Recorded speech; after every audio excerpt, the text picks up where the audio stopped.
네, 안녕하세요 무하 여러분, 무하공간 오소장입니다. 저는 오늘 30평대 아파트에 나와 있습니다. 이 집의 면적은 분양 면적이 34평이고요 그리고 가족분들이 실제로 사용하시는 면적을 계획 면적이라 그러는데 32평인 집입니다. 여기에는 젊은 부부와 초등학교 저학년 자녀가 살고 있어요. 좀 이전 살던 집에서 굉장히 불편함을 이미 많이 가지고 이런 부분들을 많이 들고 오셨는데요, 아기가 태어나고 아기가 이제 이 유년기 때는 사실 공용부라는 공간이 거의 아이 공간으로 쓰여집니다. 그래서 우리 가족분들도 공용부 자체가 아이의 놀이방처럼 바뀌어가면서 개인 공간도 사라지시고 할 수 있는 게 없다, 너무 그런 부분들이 아이는 사랑스럽고 좋지만 좀 불편했다고 말씀하셨습니다. 그 관점에서 우리가 어떻게 공간을 해석했는지 보시면 도움이 되실 거라 생각을 합니다. 그럼 제가 현관으로 자리를 옮겨서 설명을 이어가도록 하겠습니다. 가시죠.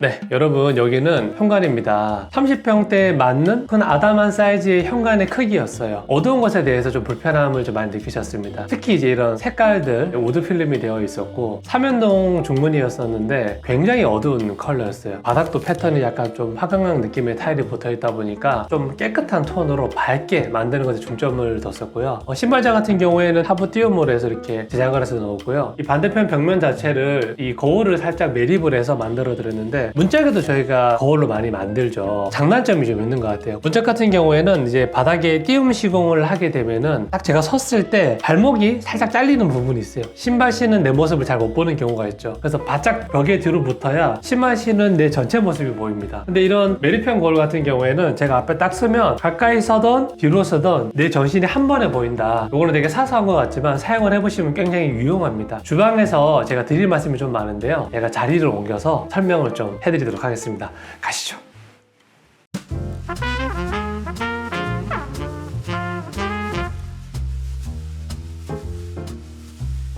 네, 여기는 주방입니다. 거실에 비해서 주방이 굉장히 작은 구조였어요. 거실에서 주방을 바라봤을 때 이 키 큰 냉장고장이 가로막고 있다 보니까 더 좁게 느껴졌겠죠. 들어왔을 때 다용도실이라고 부르기 좀 애매한 공간에 창문이 하나 있었습니다. 그 뒤쪽에도 이제 키 큰 장이 하나 있었고 그 앞에 또 냉장고가 있었어요. 이거 타워형 구조였기 때문에 이 집 주방 쪽에 있는 유일한 창문이 바로 저 창이었습니다. 또 옆에는 이제 세탁실 겸 다용도실로 들어갈 수 있는 공간이 있었죠. 문도 너무 작았어요. 이렇다 보니까 공간의 효용이 좀 떨어지고 유일한 식탁 공간이 이제 안쪽에 있다 보니까 또 냉장고랑 간섭이 돼서 좀 불편한 좀 그런 구조의 형태였습니다. 그러면 우리 가족분들은 어떤 불편함과 이런 필요가 있으셨을까요? 첫 번째는 요리를 많이 하시진 않으시지만 두 분 다 일을 하시니까 그래도 우리가 포도 냉장고 하나, 김치 냉장고 하나 정도는 있으면 좋겠다. 두 번째는 좀 수납할 수 있는 공간들이 좀 많았으면 좋겠다. 또 하나는 허가자를 좀 많이 가지고 계셨어요. 눈에 보이든 보이지 않던 자기 자리가 있었으면 좋겠다, 그런 말씀을 하셨습니다.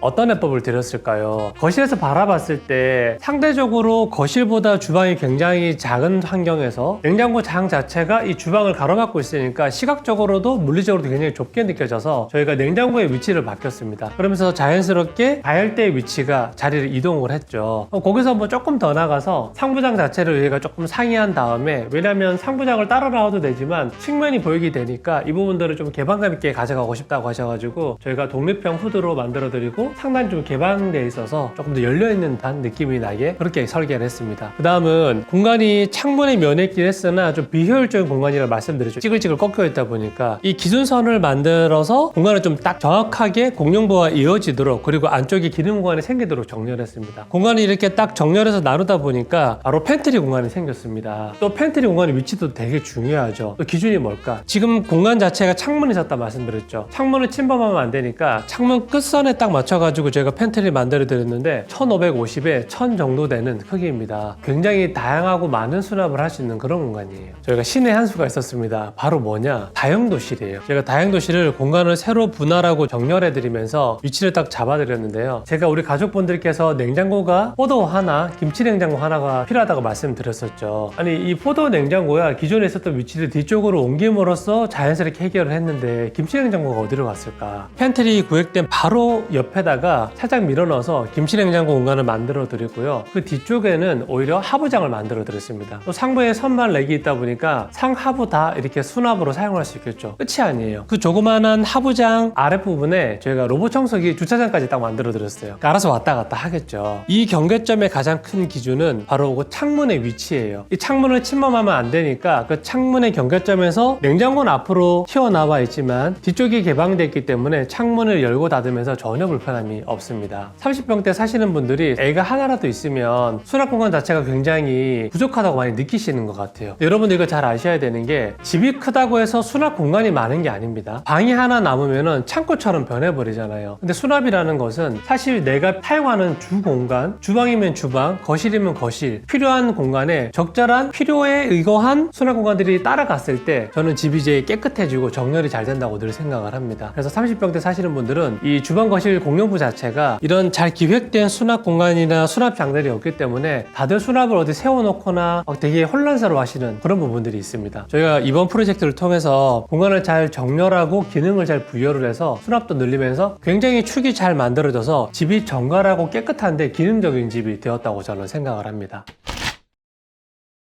공간 하나를 다용도로 사용을 했을 때 공간의 효용이 높아진다고 늘 설명을 드립니다. 자, 그럼 저는 이 다용도식 공간 하나 때문에 어떤 게 해결됐을까? 첫 번째, 김치냉장고 자리가 해결이 됐죠. 두 번째, 소가전을 둘 데가 사실은 없었는데 소가전을 둘 수 있는 공간도 생겼죠. 로봇 청소기까지 들어가게 되니까. 그리고 수납도 충분히 되고, 그리고 세탁실로 가기 위한 전실로도 사용이 됩니다. 자, 그리고 하나 더 있어요. 창문이 저기에 유일하게 하나 있다 말씀드렸죠. 왜냐? 우리는 타워형 구조다 보니까. 자, 환기는 어떻게 할까? 앞에 있는 도어 자체가 안쪽으로 밀고 들어가는 구조로 저희가 적용을 했습니다. 열을 넣으면 사실 히든도어와 똑같은 역할을 하게 되죠. 환기까지 해결이 돼요. 저는 이렇게 공간을 잘 규정하고 정렬해서 꼭 기능을 부여해야 됩니다. 예쁜 게 중요한 게 아니에요. 적절한 기능과 필요와 불편을 해결하고, 그리고도 이렇게 잘 정렬되고 톤 앤 매너와 컬러 같은 걸 적용해서 아름답게 만들어졌을 때 저는 그게 좋은 디자인이라고 늘 생각을 하고 있습니다. 이번에 저희 프로젝트 세탁실 같은 경우가 주 출입도 자체가 구조 벽체로 둘러싸인 공간이었어요. 이 출입 공간 자체가 너무 좁습니다. 가족분들께서는 좀 큰 세탁기 건조기를 사용하고 싶다고 처음에 말씀하셨었는데 작은 사이즈로 추천을 역으로 드렸습니다. 이유가 첫 번째, 들어갈 수가 없다. 또 하나, 창이라도 커서 창으로 좀 스카이라든지 사다리차를 댈 수 있으면 좋은데 또 그런 것도 불가능한 구조였어요. 이런 가전이나 이런 것들도 실제적으로 어떻게 진입을 할 수 있는가, 공간의 조링이나 설계에 따라서 이게 들어갈 수 있고 결정되기도 합니다. 여러분들께서는 가전 같은 걸 결정하시기 전에 만약에 인테리어를 하신다고 하면은 해당 파트너 회사들과 이런 부분까지 잘 상의하셔가지고 결정을 하시는 게 좋을 것 같아요. 자, 그러면 거실 공간이 이 주방하고 연결되어서 굉장히 컴팩트하고 기능적이고 아름답게 잘 만들어졌는데요. 제가 자리를 옮겨서 설명을 한번 이어가도록 하겠습니다.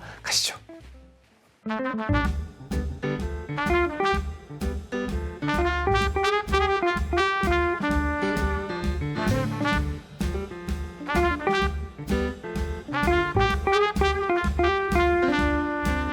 여기는 거실입니다. 이전 모습이 어땠을까요? 그냥 확장은 돼 있었고 정사각형 형태의 거실이었어요. 주방에 비해서 거실이 좀 큰 사이즈죠. 그리고 여기가 저층부에 위치해 있다 보니까 좀 프라이버시에 약간의 이슈도 있었습니다. 우리 가족분들은 어떤 것들이 불편하셨고 개선되기 원하셨을까? 저희가 이제 인터뷰를 다방면에 걸쳐서 정보를 수집을 하는데, 우리 가족분들의 가장 큰 고통은 아이가 태어나면서부터 그래도 주방 거실에서 꽤 많은 행위가 일어나고 가족들이 시간을 보냈었는데 우리 꼬맹이가 태어나다 보니까 그냥 놀이방으로 바뀌어버렸어요. 그래서 소파도 조그만 게 있었는데 주로 아이가 올라갔다 내려갔다 용도로 쓰고 거의 사용을 하실 수 없는 구조였습니다. 이번에 이사 오시면서는 무한공간과 함께 우리 가족의 중심이고 공용부였으면 좋겠다, 그런 필요를 가지고 오셨습니다. 남편분께서, 아내분께서 책을 굉장히 좋아하시는데 무한공간이 올린 영상이 있죠. 거실 서재화라고 하는 컨텐츠를 올린 적이 있습니다. 그거를 보시고 우리 가족한테 가장 필요한 거는 거실 서재화가 맞겠다라고 생각하셔서 처음 오실 때부터 그 얘기를 되게 집중적으로 하셨습니다. 저희는 어떤 내법을 드렸을까요? 이 테이블이라는 공간을 중심에 놓고 사용하시는 걸 굉장히 좋아하셨습니다. 그래서 굉장히 이 아름답고 오브젝틱한 테이블을 가운데 배치를 했고요. 이 테이블이라는 공간이 굉장히 다용도로 쓰여질 수 있겠죠. 밥도 먹을 수 있고 공부도 할 수 있고 책도 읽고 차도 마시고 대화도 할 수 있는 저는 좋은 가구라고 생각을 합니다. 근데 이런 테이블이 있을 때 이렇게 배면에 책장이나 수납장들이 이렇게 보완됐을 때 저는 이 공간이 되게 쓰임새가 극대화된다라고 늘 생각을 하고 있습니다. 하부에는 이 테이블과 비슷한 높이와 볼륨 값으로 여기에 수납 공간과 책장을 이렇게 만들어 드렸고요. 상단에 이렇게 책도 꽂을 수가 있고 또 디스플레이도 할 수 있는 공간들을 충분히 확보해 드렸습니다. 우리 애기가 이제 초등학교 저학년이 되니 여기는 낮은 책장에는 직접 책을 좀 꽂아 놓고 직접 빼고 읽고 다시 꽂아 놓는 좀 그런 습관을 가지고 싶다고 하셔가지고 저희가 낮게 이렇게 오픈장을 만들어 드렸어요. 창가 쪽으로는 데이베드가 있습니다. 지금 저희가 데이베드 디자인 자체를 이렇게 식탁 부분 배면에 있는 이런 제작 가구 연결해서 쭉 이렇게 낮고 길게 좀 포디움 디자인으로 연결을 해놨습니다. 근데 요거에 대한 필요를 제가 잠깐 말씀드리면은 우리 아내분의 인터뷰지를 좀 분석을 해보니까 좀 앉거나 기대어서 좀 음악을 듣거나 책을 좀 볼 수 있는 공간이 있으면 좋겠다는 말씀하셨었는데 그런 연유로 인해서 이전 집에서 좀 작은 소파를 사셨습니다. 근데 아기가 태어나고 나서 소파의 활용을 거의 할 수 없었다고 제가 말씀드렸죠. 이사를 올 때는 그런 공간도 좀 있으면 좋겠다 라고 말씀하셔가지고 저희가 창가 쪽에 이렇게 공간을 연결해서 데이베드를 설치했어요. 무화공간이 올렸던 그 데이베드 기획 영상을 보면은 데이베드의 등받이 높이 값을 저희가 850 이상 넘기지 않았으면 좋겠다라고 설명해 드렸는데 이번 프로젝트는 850이에요. 딱 맞춰서 왜 그랬을까? 바깥에서 우리 집이 좀 보일 프라이버시에 대한 이슈가 있다 생각을 해서 일부러 좀 높이는 선택을 했어요. 그러면 여기는 왔다 갔다 하셔도 내부가 아예 들여다 보이지 않기 때문에 외부 시선에 대한 차폐 효과를 충분히 거둘 수 있다고 생각을 합니다. 저희가 850 말씀드렸던 게 식탁 배면에 있는 이 제작 가구도 같은 높이로 이렇게 만들어져 있으니까 확실히 일체감이 있는 데다가 거기에다가 또 상단을 좀 비워놓기도 하고 톤을 지금 같은 핑크 포인트 컬러를 같이 연결해놨죠. 그랬더니 훨씬 더 공간 자체가 좀 웅장해 보이고 자리가 중심이 잡혀있는 그런 구조를 가지고 있습니다. 이 데이베드의 장점은 제작했을 때는 앉았을 때 높이를 의자 높이에 맞출 수 있다고 제가 늘 설명을 드리죠. 자, 의자 높이가 얼마일까? 45cm 450입니다. 자, 그리고 우리 데이베드 높이가 또 45예요. 그러면 의자와 데이베드의 높이가 같다 보니까 우리 팬트리 공간에다가 그 접이식 플라스틱 테이블 얼마 안 해요. 한 5만 원이면 삽니다. 걔를 이렇게 펼쳐놓고 우리가 쭉 이렇게 데이베드부터 해서 긴 테이블을 놓고 이렇게 둘러 앉았을 때 열 몇 명이 넘는 엄청난 인원을 수용을 할 수가 있겠죠. 손님이 많이 오는 날이 됐을 때 유용하게 쓰실 수 있을 거라고 생각을 합니다. 여러분 제가 꿀팁 하나 드릴게요. 데이베드 제작하는 저 하부 같은 공간에는 보통 뭐 좀 서랍을 넣기도 하고 여닫이 도어를 달기도 하는데 이번에는 미서기 도어를 적용을 했죠. 그 이유가 데이베드 깊이를 제가 850까지 지금 등받이 포함해서 만들어놨는데 좀 깊게 만들 때는 실제로 뭐 서랍 같은 걸 달았을 때는 서랍이 처집니다. 서랍을 좀 짧게 만들어요. 그런 것보다는 내 공간을 충분히 다 쓰고 싶다고 할 때는 다이소에 가면 파는 그런 리빙 박스를 이용하면은 이 바구니를 쭉 집어넣었다가 뺐다가 하면서 충분히 깊은 수납을 다 활용할 수 있고요. 장점이 있는 것 같습니다. 데이베드 자체의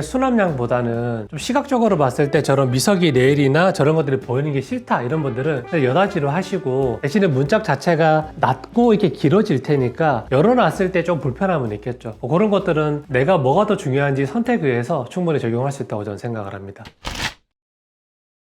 그리고 여러분 데이베드 끝단에 지금 저렇게 사각형 형태의 제작가구 하나 더 들어가 있죠. 이런 부분들은 이렇게 낮게 깔려있는 포디움 디자인을 할 때 되게 좀 시각적으로 미학적으로 좋은 디자인 방식인데요. 덩어리가 시작을 해서 데이베드를 지나서 끝단에 저렇게 다시 덩어리가 딱 끝맺음을 해주니까 공간이 훨씬 더 안정적이고 묵직하게 무게감 있는 그런 효과를 주기도 합니다. 근데 시각적인 것뿐만 아니고 기능도 동반돼야 되겠죠. 하단에는 서랍 형태로 되어 있는 수납 공간이 있고요. 상단에는 지금 여닫이를 열었을 때 아주 깊은 수납 공간이 확보되어 있습니다. 자, 이런 데이베드에 앉거나 눕거나 기대했을 때 우리는 저기에서 휴대폰 충전을 하거나 스탠드를 세워놓거나 또 이렇게 꽂을 수 있는 콘센트가 반드시 필요합니다. 그러니까 저희는 적절한 위치에 다 배치가 되어 있죠. 이런 사소한 것들이 결국에는 예쁘기만 한 게 아니고 기능적으로도 굉장히 유용하게 만들어지는 게 저는 디자인의 본질이라 생각합니다. 여러분 우리 가족분들은 식탁에서 굉장히 많은 행위를 하고 계시다는 걸 말씀해 주셨어요. 자, 그래서 우리 가족분들이 선택한 게 뭘까? 바로 식탁 하부에 이렇게 수납 공간이 있는 이런 형태입니다. 자, 요거에 제가 장단점을 설명드리려고 해요. 아무래도 이제 식탁이라는 공간에서 되게 많은 행위를 하시는 분들은 이렇게 수납이 되거나 뭐 종이를 넣어두거나 저같이 이렇게 디자인하는 사람들이 롤 트레이싱지 같은 거 넣어두거나 펜슬을 넣어뒀을 때 굉장히 효용이 있어요. 편하십니다. 근데 어떤 걸 받아들여야 될까? 식탁의 높이가 75cm 정도 됩니다, 보통. 근데 이 하부의 서랍장 높이를 10cm 정도의 높이를 확보를 해야 그래야 뭘 넣거나 빼거나 할 수 있어요. 자, 그럼 어떻게 될까? 식탁을 썼을 때 다리를 집어넣고 다리를 꼬을 수가 없어요. 없어요. 앉았을 때 다리를 움직임에 대한 불편함이 좀 있을 수 있다. 자, 그러면 이제 보통 다리가 이렇게 안 되면은 뭐랄까 의자에 앉아서 양반다리를 많이 하세요, 생각보다. 그리고 여러분 의자에 앉아서 양반다리 해보시면은 꽤 편합니다. 저는 그거 굉장히 좋아하거든요. 자, 그럼 양반다리를 하거나 하부의 수납 공간에 있을 때 좀 편리하게 의자를 쓰려면 어떻게 해야 될까? 팔걸이가 없어야 돼요. 그럼 뭘 선택해야 되죠? 이렇게 엉덩이가 넓은데 팔걸이가 없는 타입을 선택하시면은 이런 디자인의 식탁을 쓸 때 꽤 유용하다, 그 말씀을 드리고 싶어요. 어떤 형태라고 하는 거는 반드시 기능이 동반되어야 됩니다. 유명한 루이스 설리번이라고 하는 또 이 건축가가 한 얘기가 있죠. 형태는 기능을 따른다. 제가 아주 좋아하는 얘기이기도 합니다. 그런 걸 참고하셔서 이런 가구 하나를 구입하실 때도 톤의 매너나 색깔도 중요하지만 어떤 기능에 의거해서 우리 가족한테 이런 형태가 적합한가를 생각해 보시면 좋을 것 같아요. 그리고 톤의 매너를 말씀드리지 않을 수가 없는데, 우리 아내분과 따님 이 핑크 컬러를 좋아한다고 해요. 남편분이 우리 아내와 내 아이가 좋아하는 컬러를 썼으면 좋겠다라고 이렇게 서로 합의를 해주셔가지고 제가 공용부에 좀 과감하게 이렇게 핑크 톤으로 썼습니다. 제가 이 재료 스펙까지 알려드리려고 해요. 이유가 보통 핑크라는 컬러를 쓸 때는 잘못 쓰면 공간이 굉장히 좀 촌스러울 수가 있어요. 너무 비비드 해버리면. 근데 지금 이 컬러는 채도가 굉장히 낮아서 핑크인데도 아주 고급스러워요. 자, 이 가구 재료는 한솔 홈데코에서 생산한 로투스 핑크라고 하는 제품입니다. 핑크 포인트 쓰고 싶은 여러 인테리어 회사 대표님들 이 컬러 꼭 한번 확인해 보세요. 저는 아주 마음에 듭니다. 제가 여러 브랜드의 제품을 많이 확인해 봤는데 아주 만족스럽습니다. 그리고 제가 이런 가전제품을 선택할 때도 우리 디자인 회사들과 많이 이제 상의를 한다고 말씀드렸었는데요. 자, 포도 냉장고가 뭐가 되어 있죠? 삼성전자의 비스포크가 적용되어 있습니다. 근데 하부 아랫단 컬러가 글램핑크라고 해요. 디자인할 때 핑크라는 포인트를 주기 위해서 이런 가전제품의 톤까지 저희가 같이 상의해서 고르기도 합니다. 너무 찰떡이에요. 그리고 무화공간은 스타일링 컨설팅도 함께 다 진행을 하고 있잖아요. 자, 커튼을 보시면은 저 채도 낮은 저 핑크와 가구재, 그리고 이 살짝 그거보다 채도가 조금 더 높은 저런 엉덩이 쿠션의 어떤 컬러까지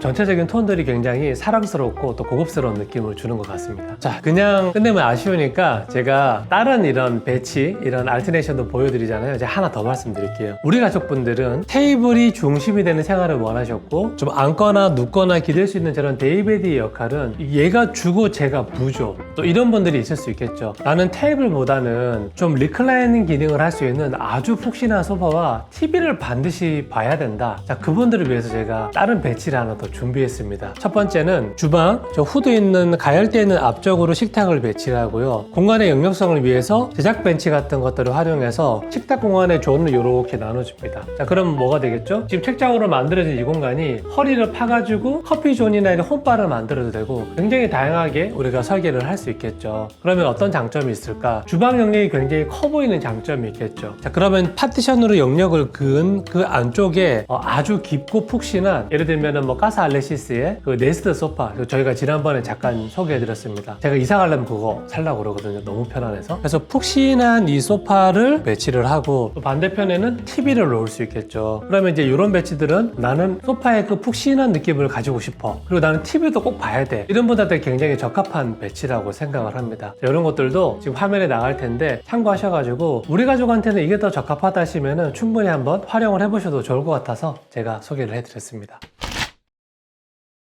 여러분 어떻게 보셨나요? 집에 아이가 있다는 건 굉장히 축복 같은 일이긴 하지만 모든 부모들이 겪게 되는 그런 불편함들이 있는 것 같아요. 대부분이 이제 아이가 태어나면은 온 집이 놀이방처럼 변하잖아요. 막 바닥에 매트 깔고 애들 부딪히면 속상하니까 뭐 코너 이 보호제 붙여놓고, 저도 똑같이 그랬었는데요. 그런 것들을 충분히 우리가 기다려줄 필요는 있다. 하지만 이제 그 시간이 영원하진 않으니까 또 아이가 좀 성장을 했을 때는 또 우리 가족의 그 본연의 라이프 스타일로 좀 돌아올 수 있는 그런 구조를 생각해서 저희가 이 프로젝트를 굉장히 많이 고민을 했었고요. 이런 계획안도 2개도 보여드리고 했던 이유가 가족의 이런 역사나 이야기를 많이 말씀드렸지만 실제로 저는 2가지의 구조 안에서 대부분의 사람들이 충분히 적용해볼 법한 그런 조언 내용 같다고 생각을 합니다. 우리 구독자분들께서 지금 당장은 아니지만 마음의 준비를 하시고 또 돈도 좀 모아서 좀 인테리어를 이제 진행을 하게 되었을 때 이렇게 효용이 있는 이런 배치나 구조, 수납, 동선, 이런 개방감, 이런 것들을 좀 감안을 하시고 이제 무화 같은 이런 자들의 영상을 좀 많이 보셔서 우리 가족을 닮은 좀 기능적이고, 또 그리고 시간이 5년 10년 지났을 때도 충분히 우리 생활에 수용을 할 수 있는 좋은 공간을 만들 수 있지 않을까 생각을 합니다. 저는 그러면은 다음번에도 좋은 영상으로 찾아뵙겠습니다.